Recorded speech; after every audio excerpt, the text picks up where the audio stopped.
तेजस्वी यादव के आगे का आखिरकार कांग्रेस पार्टी झुक गई। तेजस्वी को मुख्यमंत्री का चेहरा घोषित करना पड़ा। अशोक गहलोत ने प्रेस कॉन्फ्रेंस करके तेजस्वी यादव के नेतृत्व में चुनाव लड़ने की बातें कही। कहा कि तेजस्वी यादव ही हमारे अगले मुख्यमंत्री होंगे। जो राजद की डिमांड थी, उस डिमांड पर कांग्रेस पूरी तरीके से झुक गई। इसी मुद्दे पर चर्चा करेंगे। हमारे साथ हमारे वरिष्ठ सहयोगी विवेकानंद जी। विवेका जी, सबसे बड़ी खबर प्रेस कॉन्फ्रेंस से निकल के सामने आ रही। महागठबंधन की प्रेस कॉन्फ्रेंस, एकजुटता दिखाने की बात थी, तेजस्वी यादव के नाम पर मुहर लगाने की बात थी, और अब वो हो गई। बिल्कुल हो गई, और तेजस्वी यादव को मुख्यमंत्री का कैंडिडेट स्वीकार करना पड़ा।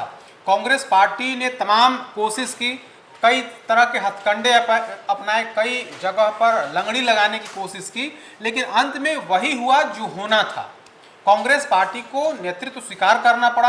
न सिर्फ उनके नेतृत्व में चुनाव लड़ने, बल्कि चुनाव के बाद अगर महागठबंधन की सरकार बनती है तो तेजस्वी यादव ही मुख्यमंत्री होंगे, इसे स्वीकार करना पड़ा। और प्रेस कॉन्फ्रेंस में बाकायदा पार्टी के जो वरिष्ठ नेता हैं, जो विशेष पर्यवेक्षक के तौर पर बिहार आए हैं, राजस्थान के पूर्व मुख्यमंत्री अशोक गहलोत ने इस बात की घोषणा की कि तेजस्वी यादव जो ऊर्जावान नौजवान चेहरा है, 2020 में हम उनके नेतृत्व में चुनाव लड़े थे और मामूली वोट से महागठबंधन पिछड़ गया था। उनके नेतृत्व में और उनकी अगुवाई में न सिर्फ चुनाव लड़ेंगे, बल्कि चुनाव के बाद महागठबंधन को बहुमत मिलेगा और तेजस्वी यादव सरकार का नेतृत्व करेंगे, यानी कि मुख्यमंत्री की कुर्सी पर बैठेंगे।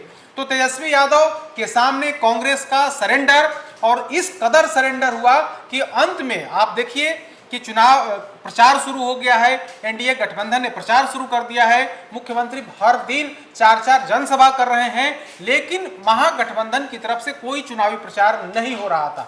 कहा यही जा रहा था कि कांग्रेस के रुख से तेजस्वी यादव नाराज है, कांग्रेस नेताओं से खासे नाराज है। खास करके बिहार के जो प्रभारी हैं कृष्ण अल्लावरू, उनके रवैये से तेजस्वी यादव खासे नाराज हैं। उन्होंने स्पष्ट कर दिया है कि जब तक मुख्यमंत्री का चेहरा क्लियर नहीं करिएगा, तब तक मामला आगे नहीं बढ़ेगा, चुनाव प्रचार में लोग नहीं दिखेंगे। अंत में वही हुआ जिसकी आशा, जिसकी संभावना थी कि कांग्रेस पार्टी एक बार फिर से आरजेडी के समक्ष सरेंडर किया है और स्वीकार किया है कि तेजस्वी यादव के नेतृत्व में चुनाव तो लड़ेंगे ही लड़ेंगे। सरकार बनने पर तेजस्वी यादव ही मुख्यमंत्री होंगे, बाकायदा आज आधिकारिक तौर पर ऐलान किया गया। यही कांग्रेस पार्टी है जो इस सवाल पर से बार बार बसती थी। यही कांग्रेस पार्टी है जिसके सर्वे सर्वा यूं कहें कि राहुल गांधी सवाल सुनकर के भाग खड़े हुए थे। उसी कांग्रेस पार्टी को आज मजबूर होकर के तेजस्वी का नेतृत्व स्वीकार करना पड़ा और मुख्यमंत्री का चेहरा घोषित करना पड़ा, और यह भी बताना पड़ा कि तेजस्वी यादव में ही महागठबंधन का भविष्य है।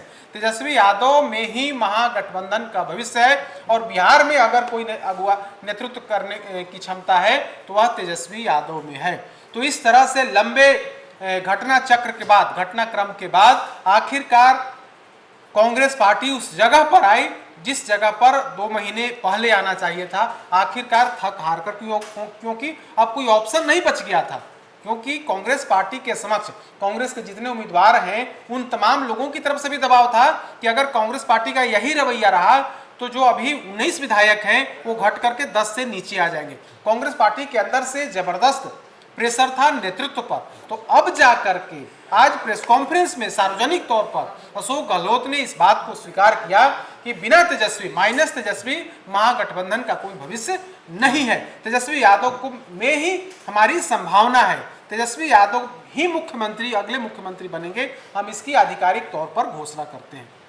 बिल्कुल, इसके साथ एक और बड़ी घोषणा हुई, मुकेश सहनी को लेकर भी घोषणा की गई। विवेका जी, देखिए, मुकेश सहनी को लेकर के घोषणा इसलिए की गई क्योंकि मुकेश सहनी नाराज थे, मुकेश सहनी के साथ दगा किया गया था। मुकेश सहनी लंबे समय से मांग कर रहे थे कि कुछ भी हो जाए, उनका फिक्स है कि वे डिप्टी सीएम बनेंगे। वे बार बार अड़ंगा लगा रहे थे, उसे लेकर के विवाद भी शुरू हुआ था। हालांकि सीट बंटवारे में उन्हें ठगा गया।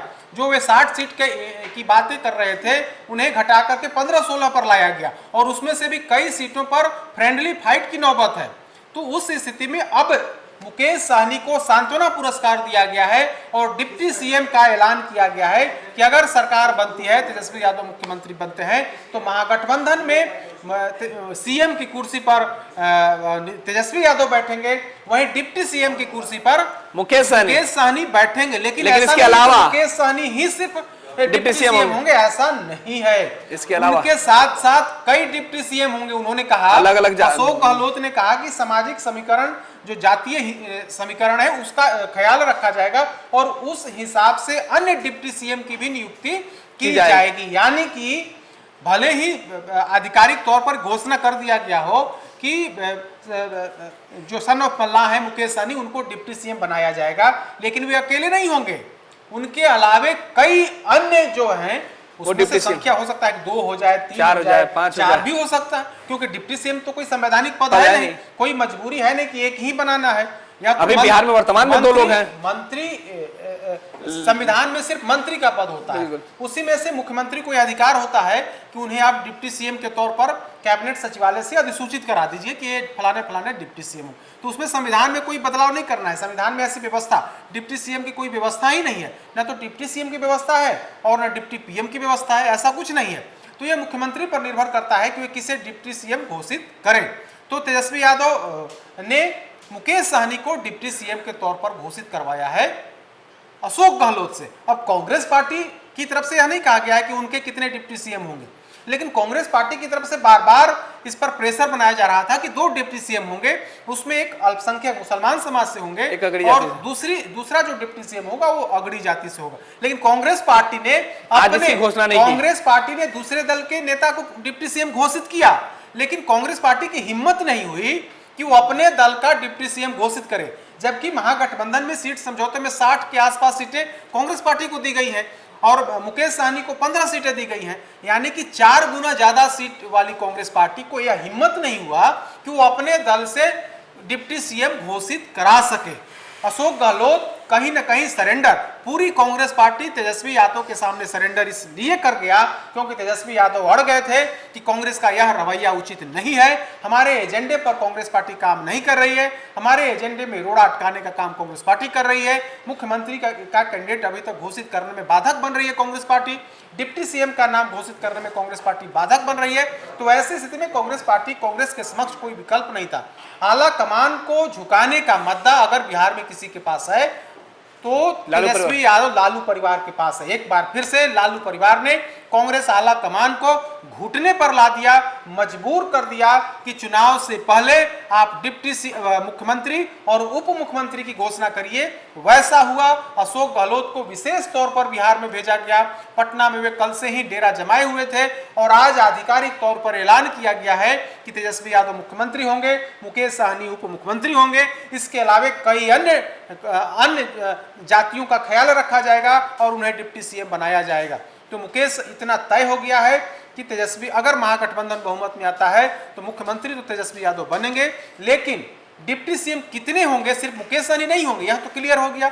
मुकेश सहनी के अलावा कई अन्य डिप्टी सीएम, उसमें 2 भी हो सकता है, 3 भी हो सकता है, और तो बिहार में 2 डिप्टी सीएम है ही, उसकी संख्या बढ़ करके 3 भी हो सकती है। क्योंकि आप देखेंगे तो भाकपा माले 20 सीटों पर चुनाव लड़ रही है और स्पष्ट है कि उसकी संख्या महागठबंधन में तीसरे नंबर पर होगी, इसमें कहीं कोई दो राय नहीं है। कांग्रेस के बाद उसकी संख्या, उस दल की संख्या होगी। अगर भाकपा माले सरकार में शामिल होती है तो उसकी भी डिमांड होगी कि सीटों के हिसाब से उनको भी अहमियत दी जाए। हालांकि भाकपा माले अभी तक सरकार में शामिल होते नहीं रही है, लेकिन इस बार दबाव भाकपा माले पर है कि वो भी सरकार में शामिल हो। तो ऐसी स्थिति में अब देखना होगा कि डिप्टी सीएम कितने होंगे, लेकिन मुकेश सहनी ने अपनी बात मनवा ली है। भले ही सीट उनके हिसाब से नहीं हुआ, लेकिन डिप्टी सीएम की जो कुर्सी है, जो संवैधानिक कुर्सी नहीं है, वो मंत्री की ही कुर्सी है और उसी में मुख्यमंत्री को अधिकार होता है उन्हें डिप्टी सीएम के तौर पर कैबिनेट सचिवालय से अधिसूचना जारी करा दे। बिल्कुल, बहुत बहुत धन्यवाद विवेका जी। तो सीधे तौर पर कांग्रेस पार्टी को घुटने के बल पर लाने वाले तेजस्वी यादव बिहार में मुख्यमंत्री के चेहरा होंगे महागठबंधन की तरफ से।